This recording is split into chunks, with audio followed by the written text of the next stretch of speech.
우리 가곡 중에 기다리는 마음이라는 가곡 아마 아실 겁니다. 일출봉에 해 뜨거든 날 불러주어, 월출봉에 달 뜨거든 날 불러주어. 기다려도 기다려도 님 오지 않고 빨래소리 물레소리에 눈물 흘렸네. 2절은 봉덕사에 종 울리면 날 불러주어, 저 바다에 바람 불면 날 불러주어. 기다려도 기다려도 님 오지 않고 파도 소리 물새 소리에 눈물 지우네. 제가 학생 때 이 노래를 참 기타 치면서 많이 불렀어요. 노래가 좋아서 가사도 좋고 왠지 이렇게 해서 많이 불렀었어요. 자, 이 노래는요 장일남이라는 분이 작곡을 하셨습니다.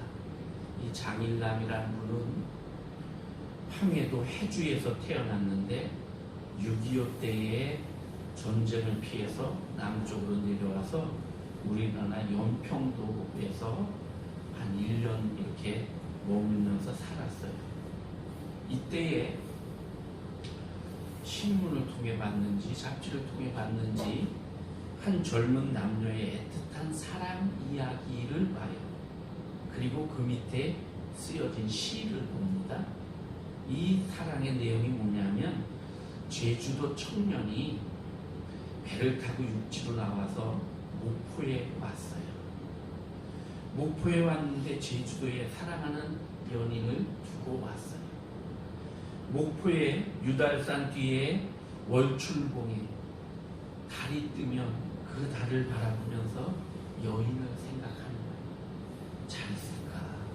내가 올 때 말도 제대로 못하고 왔는데 이러면서 기다리는 거예요. 한편 제주도에 있는 이 청년의 연인인 그 여인은 어느 날 소식도 없이 육지로 나가버린 이 청년을 기다립니다. 그러면서 성산 일출봉에 달이 뜨는 걸 보면서 언제 나오나 언제 나오나 기다리다가 망부석이 됐대요. 기다리는 바위가 됐다는 거죠. 이 내용을 제주도 방언으로 쓰어진 시가 실려 있어요. 이걸 보면서 이 장일남 씨가 자기 처지하고 똑같다고 생각을 했어요. 연평도 바다 건너면 바로 저기 보이는 데가 북한 땅, 내 고향 땅인데 거기를 가지를 못해요. 그래서 갈 수 없어서 고향을 그리워하는 자기 마음이 제주도에서 또 목포에서 사랑하는 연인을 그리워하는 이 남자 청년과 이 아가씨, 그 처지 같다는 생각을 해서 그 시를 읽으면서 이렇게 마음이 아주 깊은 그런 감동을 갖고 있었어요. 그러다가 이분이 문화방송으로부터 곡을 좀 작곡해달라, 무슨 드라마에 쓸 곡이라 그러면서 그렇게 해서 작곡 의뢰를 받아요. 그래서 그때에 이 시를 갖고 내가 곡을 써야겠다 해서 쓴 곡이 바로 이 기다리는 마음이에요. 곡을 썼는데 이게 제주도 방언이라서 이게 뭐 그대로 부르기에는 좀 그래 어떡하나 이러다가 방송 작가였던 김민부라고 하는 분에게 그 시를 보여주면서 이러이러해서 이렇다고 얘기를 하니까 이 김민부라는 분이 제가 고쳐드릴게요 하고 이 제주도 방언을 우리 표준말로 작시를 이렇게 해줬어요. 그게 바로 이 시예요. 이 김민부라는 분은 고등학교 시절에 이미 동아일보, 한국일보, 신춘문예에 당선이 된 그런 아주 장래가 촉망되는 작가였어요. 그런데 31살에 안타깝게도 불의의 화재 사고로 세상을 떠나게 됩니다. 일출봉에 해 뜨거든 날 불러주어, 월출봉에 달 뜨거든 날 불러주어. 사랑하는 님을 기다리는 그 마음이 이 시 속에 잘 녹아있죠. 해가 떠도 달이 떠도 늘 그 사람 생각뿐이에요. 그런데 그렇게 애타게 기다리는데 오질 않아. 언제 나오나 하다가 망부석이 됐다는 거예요. 이 청년은 청년대로 사랑하는 여인을 언제 내가 찾아가서 만날까 기다리는데 기다려도 그날은 오지 않고, 그래서 괴로워하면서 사람들이, 여인들이 빨래하는 소리, 물레 돌리는 소리에, 또 파도 소리, 물새 소리에 눈물만 삼킨다. 이런 아주 애틋한 가사예요. 이렇게 사랑하는 님을 기다리는 이 애절한 심정, 이런 심정을 가지고 일생 동안 무엇인가 기다리며 산 사람이 있어요. 바로 오늘 본문에 나오는 시므온이라는 그 할아버지입니다. 연세 많으신 분이 2000년 전 예루살렘에 살던 분입니다. 그가 기다렸던 사람은 연인도 아니고 부모도 아니고 예수 그리스도, 즉 하나님께서 약속하신 메시아였어요. 근데 그분이 바로 예수 그리스도, 나사렛에서 나신 그분이었지요. 본문에서 이 시므온은 의롭고 경건한 사람이고 이스라엘의 위로를 기다리는 사람이라 이랬어요. 이스라엘의 위로, 이 말은 다른 말로 이스라엘을 구원해 줄 자라는 뜻이에요. 이스라엘을 구원해 주실 분, 메시아. 이게 메시아 또 그리스도. 이 메시아는 히브리어고요. 그리스도는 메시아랑 같은 뜻인데 헬라어예요. 메시아, 즉 그리스도를 간절히 기다리는.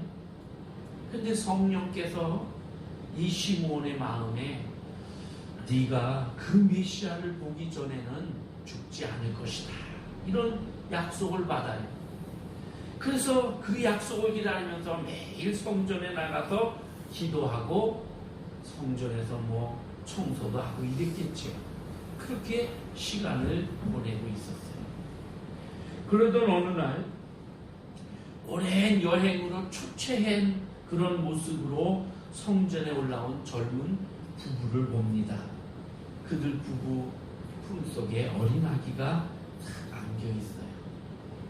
오늘 성경에 보니까 이들은 모세의 율법에 따라서 첫째는 하나님의 것이니 하나님께 드려라. 출애굽기 13장에 나오는 말씀이거든요. 그 말씀대로 첫 아들을 하나님께 드리는 헌화식을 하기 위해서 올라왔어요. 또한 태어난 지 8일이 되면 아기의 포피를 베어서 할례를 행하라. 유대인이면 당연히 그렇게 해라 하는 레위기 12장에 있는 그 율법의 말씀대로 그렇게 하기 위해서 올라왔어요. 또 레위기 12장에 보면 여인이 해산을 하고 나면 몸이 부정하다. 그 부정한 몸을 정결하기 위해서 하나님의 제사장 앞에 나아가서 어린 양을 속죄제로 드리든지 아니면 집비둘기나 산비둘기 2마리를 제물로, 속죄제물로 드려라. 이 말씀, 이 여러 가지의 율법 조항을 이루기 위해서 지금 성전에 올라온 거예요. 예수님 첫아들이니까 하나님께 드리는 헌화식, 그리고 할례의식, 그리고 마리아에 대한 이 종결 예식. 그런데 부자들은 원래 어린 양을 드려야 돼. 흠없고 점없는 어린 양을 드려야 되는데 예수님 부모님 이 요셉과 마리아 부부는 가난했어요. 그래서 양을 드릴 형편이 못 돼서 비둘기 2마리를 드리는 거예요. 그렇게 드리려고 성전에 올라왔는데 이것을 이 시므온이 봤어요. 그 순간에 성령께서 말씀하십니다. 이 아이가 하나님이 보내신 약속하신 그 메시아다. 시므온이 너무너무 반가워서 쫓아가 이 아이를 덥석 끌어안고 하나님을 찬송합니다. 오늘 말씀 29절부터 32절입니다. 주제여, 온 세상을 다스리시는 하나님이시여, 이제는 말씀하신 대로 종을 평안히 놓아주시는도다. 하나님 약속하신 대로 주님이 그렇게 해주셨습니다. 편안합니다. 주여, 이제는 죽어도 한이 없습니다. 이런 뜻이지. 내 눈이 주의 구원을 보았사오니, 메시아의 오심을 봤어요. 주님의 구원의 시작이지요. 그 구원을 봤으니 이제 구원이 이루어졌도다, 이거예요. 예수님은 구원 그 자체예요. 내가 주의 구원을 보았사오니, 이는 만민 앞에 주님이 예비하신, 다 계획하시고 하나님께서 예정하시고 이랬던 일이고, 이방인에게나 이스라엘에게나 비춰지는 빛이요 영광입니다. 이렇게 찬송을 드려요. 그랬더니 이 젊은 부부 요셉과 마리아가 그 말을 듣고, 이거 어떻게 된 일이야? 하고 깜짝 놀랬다고, 기이 여겼다고 이렇게 성경은 기록되어 있어요. 이미 요셉과 마리아는 예수가 자기 아들로 태어난 예수가 성령으로 잉태되고 하나님의 아들이었다는 걸 경험했죠. 천사의 음성을 듣고 이래서. 그랬는데 또 이 연세 많으신 성전에 계신 이 어른으로부터 그 얘기를 들으니까 하고 더 확신을 갖게 되는 거지요. 시므온은 이 젊은 부부를 축복한 후에 마리아를 보면서 또 예언을 합니다. 34절 35절에 있는 말씀이에요. 보라, 이는 이스라엘 중 많은 사람을 패하거나 흥하게 하며 비방을 받는 표적이 되기 위하여 세움을 받았고, 또 칼이 내 마음을 찌르듯 하리니 이는 여러 사람의 마음의 생각을 드러내려 함이니라. 보라, 그러면서 이 아기는 이스라엘 중에 이렇게 해서 중간에 보면 세움을 받았고, 이 아기는 세움을 받은 아기다. 메시아가 뭡니까? 기름 부음을 받은 자다, 뽑힘을 받은 자다라는 뜻이에요. 이 아기는 바로 세움을 입은 자, 메시아다. 그런데 그 뭐 때문에 세움을 받았느냐, 뭐 때문에 기름 부음을 받았느냐? 이스라엘 중 많은 사람을 패하거나 흥하게 하기 위해서. 예수님이 탄생하신 것은 사람들을 두 종류로 나누게 했어요. 어떤 이들에게 예수의 탄생은 패하게 하는 거예요. 야, 이거 큰일 났다, 이거예요. 어떤 사람에게는 흥하게 하는 거예요. 아이고 할렐루야다, 이렇게 하는 거예요.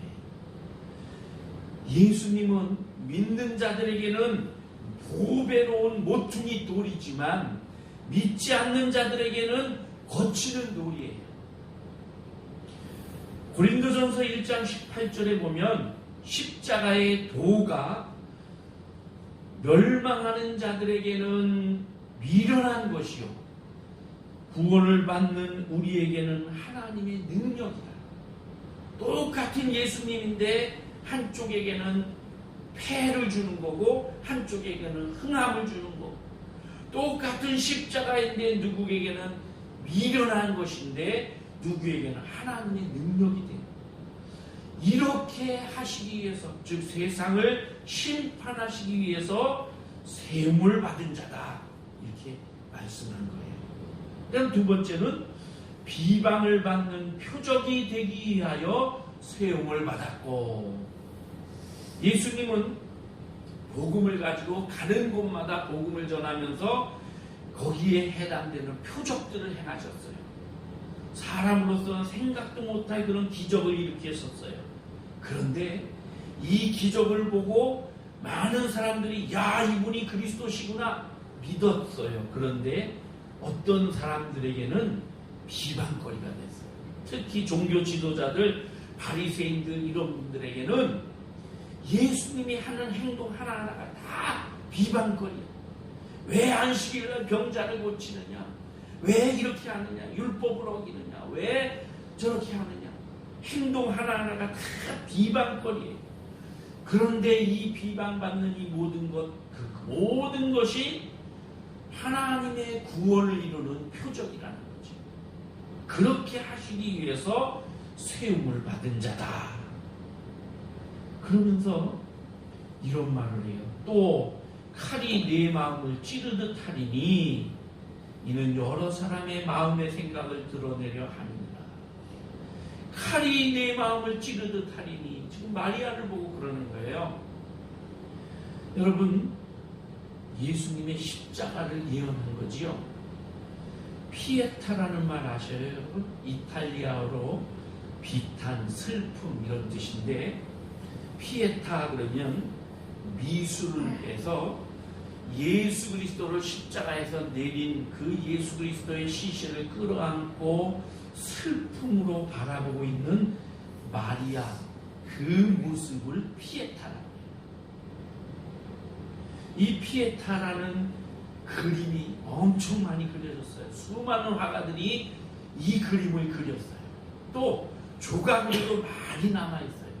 가장 유명한 조각이 바티칸 성당, 성 베드로 성당이라고 일컬어지는 이탈리아의 그 바티칸 성당에 있는 미켈란젤로의 피에타예요. 여러분 나중에 한번 찾아보세요. 대리석으로 잘 조각을 했는데요. 너무 멋있어요. 한번 좀 가보고 싶어요. 섬세하게, 정말 섬세하게 이렇게 조각을 했고요. 그 구도를 그냥 대충 그게 아니고 쓰러져서 쭉 늘어져 죽은 예수님의 얼굴이 하나님을 향해 있고요. 그 옆에 마리아가 그 모습을 아주 슬픈 얼굴로 바라보고 있어요. 근데 그 표정이 너무 현실적이에요. 슬픔에 너무너무 슬퍼, 아들을 잃어서 너무 세상에서 가장 슬픈 일을 당했는데 그것을 겉으로 확 드러내지 않고 그저 속으로 사귀면서 죽은 아들을 바라보는 그 어머니 표정. 칼이 내 마음을 찌르듯 하리라. 이것을 완벽하게 표현한 작품이 아닐까 생각합니다. 예수 그리스도는 이렇게 세움을 받았다 하고 시므온이 예언을 합니다. 우리가 읽은 말씀 36절부터 38절에는 안나라고 하는 여선지자에 대해서 또 이야기가 나와요. 아셀 지파 바누엘의 딸 안나 여선지자. 이 여인은 나이가 100살이 넘었을 것으로 추정을 해요.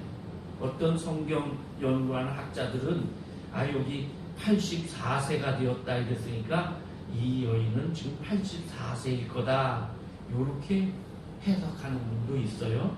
그런가 하면 결혼해서 남편과 7년을 살았고 그 다음에 과부가 된 지 84년이 됐다 그랬으니까 84년에 7년을 더하면 91세. 거기다 결혼하기 전 결혼 15살에 했다고 치면 그것만 합쳐도 106살이에요. 그래서 뭐 나이가 중요한 건 아닌데 하여튼 연세 많으신 여자 선지자가 성전을 떠나지 않고 금식하면서 기도하고 섬겨요. 그러다가 예수님의 그 가족들이 와서 하나님께 정결 예식을 행하는 걸 그걸 보고 성전에서 기도하다가 나와서 하나님께 감사해요. 역시 안나도 성령의 음성을 들었겠죠. 그리고 이 모든 예루살렘의 속량을 바라는 거기 와 있는 모든 성전에 있는 사람들에게 그에 대하여 그에 대하여. 여기 그는 예수님입니다. 영어 성경에 보니까 spoke about the child, 아기에 대해서 얘기했다. 그러니까 이 예수님에 대해서 이분이 메시아다, 그리스도다, 이렇게 얘기한 것 같아요. 시몬이나 안나나 이 두 연세 많으신 이 어른들은 메시아가 오기를 그렇게 기다렸어요. 예수님은 오늘 말씀 40절에 보면 모든 정결을 예식을 마치고 요셉과 마리아가 고향 땅 갈릴리고 나사렛, 갈릴리 땅 나사렛으로 내려갑니다. 그리고 거기서 예수님은 어린 시절을 보내요. 예수님이 어린 시절에 어떻게 살았는지 공간복음에는 누가복음에만 딱 나와요. 오늘 읽은 말씀 40절부터 52절 그 사이에 예수님이 12살 때 성전에 올라갔다가 잃어버렸던 그 사건이 하나 기록이 되어 있어요. 그러면서 40절 오늘 본문에 보면 아기가 자라며 강하여지고, 육체가 건강해졌다는 거예요. 지혜가 충만하며, 지혜가 지식이 점점 좋아졌다는 거예요. 하나님의 은혜가 그의 위에 있더라. 하나님의 영이 함께 하셨더라. 그래서 영적으로, 육적으로, 또 정신적으로 아주 전인적으로 그렇게 잘 성장했다, 이렇게 쓰여져 있고요. 52절에 보면 예수는 지혜와 키가 자라가며 하나님과 사람에게 더욱 사랑스러워 가시더라, 이렇게 표현했어요. 성경에 이렇게 기록되어 있고, 외경에 보면 예수님이 어릴 때에 뭐 이렇게 놀았다, 지능을 가지고 비둘기를 만들어서 날렸더니 비둘기가 살아서 날아갔다, 뭐 이런 외경의 이야기들이 있긴 있어요. 그런데 성경에는 이렇게 아주 짧게 기록이 되어 있습니다. 시므온은 무엇 때문에 이처럼 일생 동안 의롭고 경건하게 살았을까요? 시므온은 무엇 때문에 메시아를 기다렸을까요? 그것은 시므온이 살던 세상이 어두움에 꽉 차 있었기 때문이에요. 사회적인 윤리, 개인적인 윤리가 다 파괴되고 죄로 말미암아 세상이 온통 더러워지고 혼탁해졌어.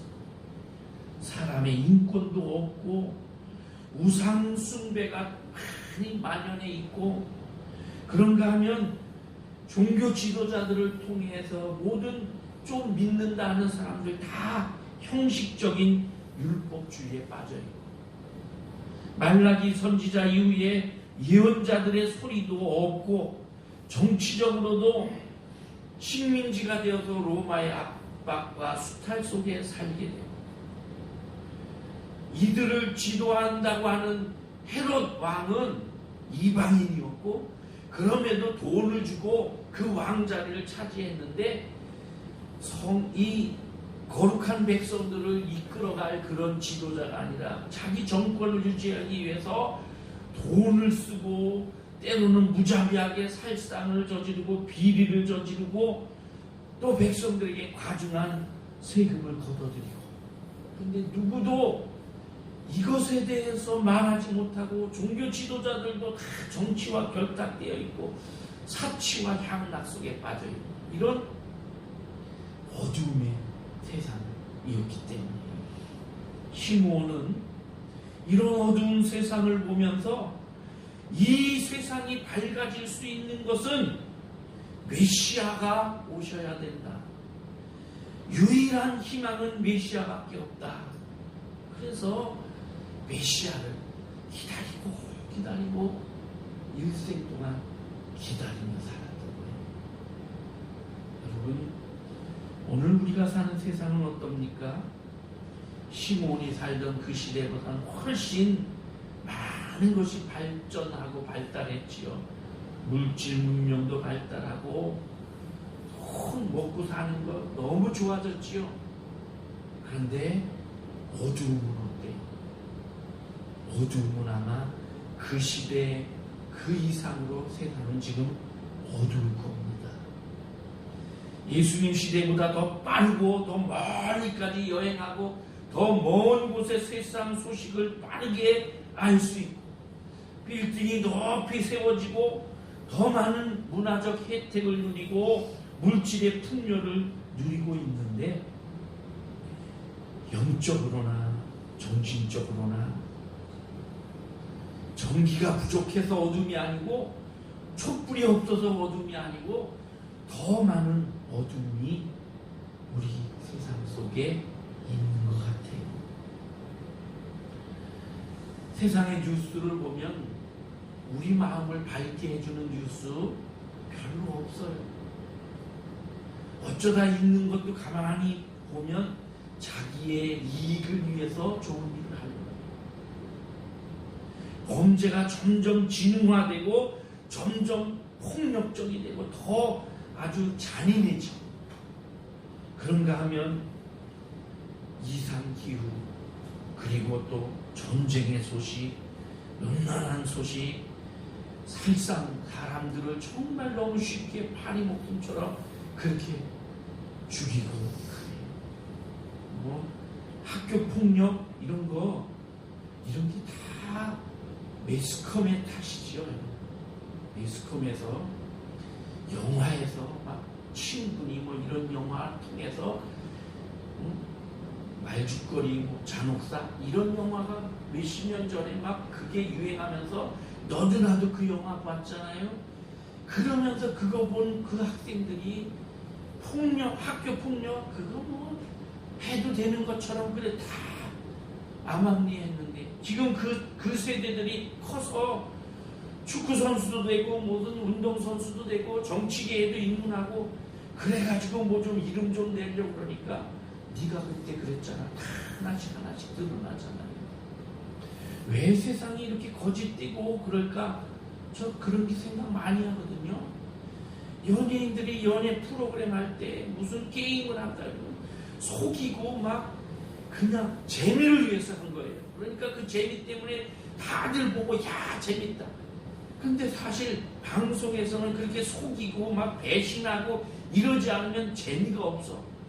방송을 내보낼 수가 없으니까 의도적으로 너는 배신자 역할을 해라. 너는 속이는 역할을 해라. 이런 악역을 줘가지고 그렇게 속이고 이래가지고 그 연예 프로그램을 만들어낸단 말이에요.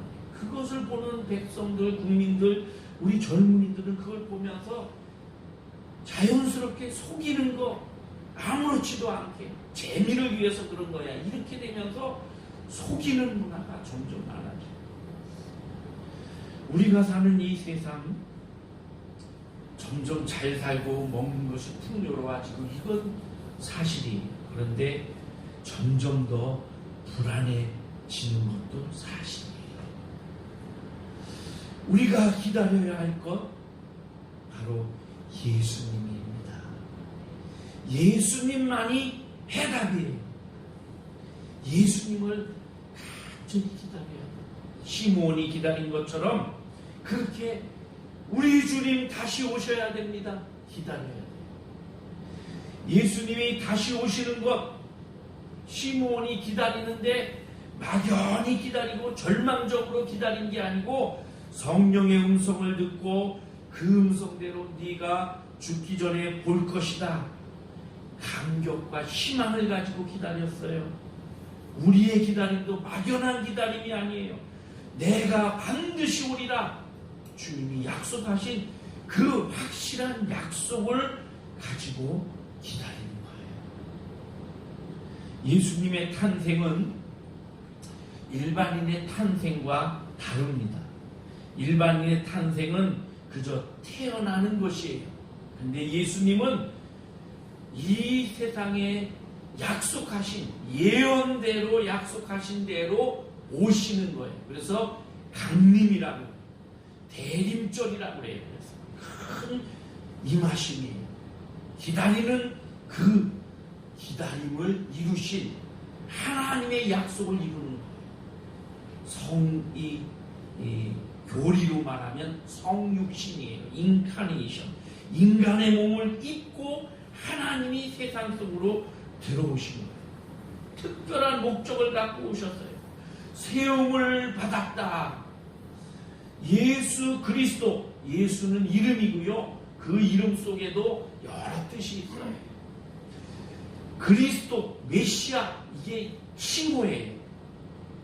이 칭호 속에 예수님의 모든 목적이 다 들어있는 거예요. 여러분, 우리가 우리에게 주어진 어떤 직함이나 직분이 내가 할 일을 얘기해 주는 거예요.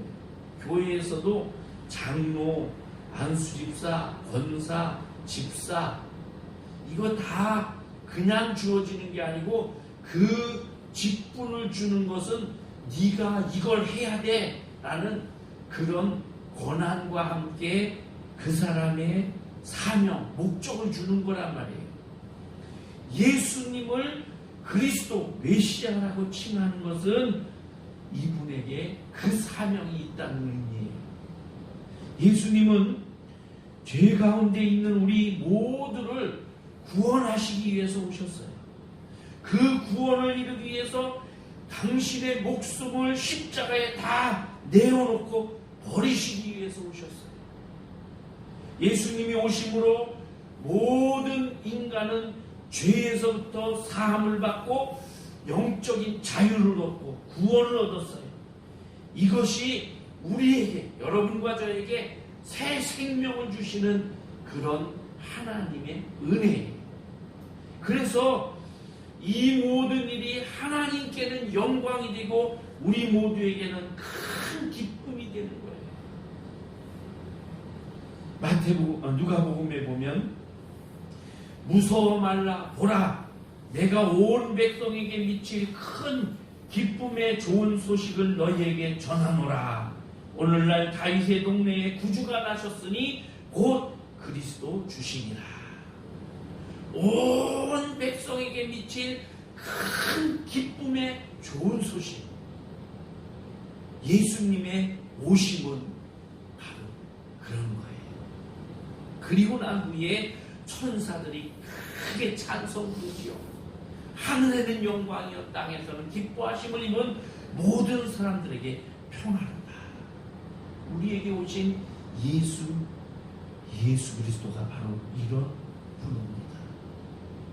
그런데 불행하게도 오늘날 많은 사람들은 성탄을 즐기고 있지만 의미는 점점 퇴색해져 가고 있어요. 그리스도는 우리 관심 밖으로 점점 사라지고 그저 이 날만 중히 여기고 이 날에 대해서 이 날을 즐겁게 맛있는 거 먹고 즐겁게 놀고 이렇게 해서 예수 그리스도는 점점 마구간 뒤편으로 그렇게 쓸쓸히 밀려나고 있다는 거예요. 그리스도를 간절히 기다리는 마음,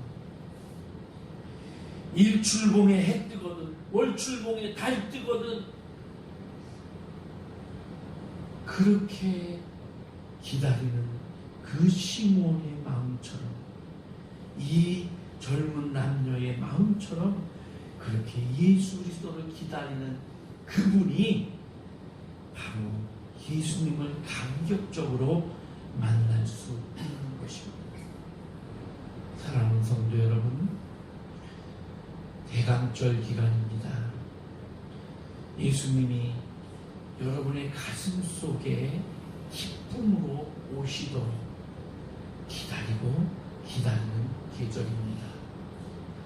시므온은 그렇게 기다리더니 예수님, 어린 아기 예수님을 가슴에 안고 내 눈이 주의 구원을 보았사오니 이는 만민 앞에 예비하신 것이요 이방을 비추는 빛이요 주의 백성 이스라엘의 영광이니이다 하고 감격에 벅차서 하나님을 찬송했어요. 시므온처럼 그런 마음으로 예수님을 기다리는 여러분도 이 성탄절 때에 주님을 여러분의 가슴에 맞아서 안고 이 기쁨의 찬양, 벅찬 찬송을 주님 앞에 앞에 부를 수 있기를 바랍니다.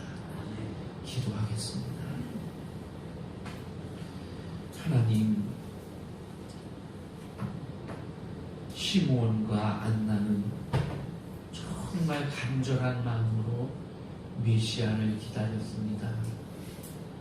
어두움에 가득 차고 죄에 가득 차고 혼란 가운데 빠진 세상을 빛으로 생명으로 구원하실 분은 메시아밖에 없었기 때문입니다. 그 메시아를 막연히 기다린 것이 아니라 성령의 음성을 듣고 정말 기대하면서 희망으로 기다렸습니다. 그리고 마침내 메시아를 만나 품에 안고 기쁨과 감격의 찬양을 올렸습니다. 오늘 우리도 이런 간절한 마음으로 주님을 기다립니다. 주님, 어서 오시옵소서. 주님이 2000년 전에 오셨던 그날을 기다립니다. 다시 오실 주님을 기다립니다. 세상은 지금도 어둠 가운데 가득 차 있습니다. 주님이 빛으로 오셨지만 아직도 더 죄 가운데, 더 암흑 가운데 헤매고 있습니다. 사람들은 예수 그리스도를 마구간에 밀어넣고 자기들의 잔치로만 그렇게 즐기고 있습니다. 우리에게 다시 예수 그리스도가 필요합니다.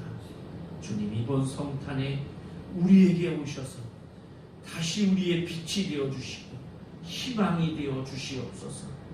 주님을 우리 품에 안고 기쁨과 감격의 찬양을 올리는 이번 성탄이 되게 하여 주옵소서. 예수님의 이름으로 기도하옵나이다. 아멘.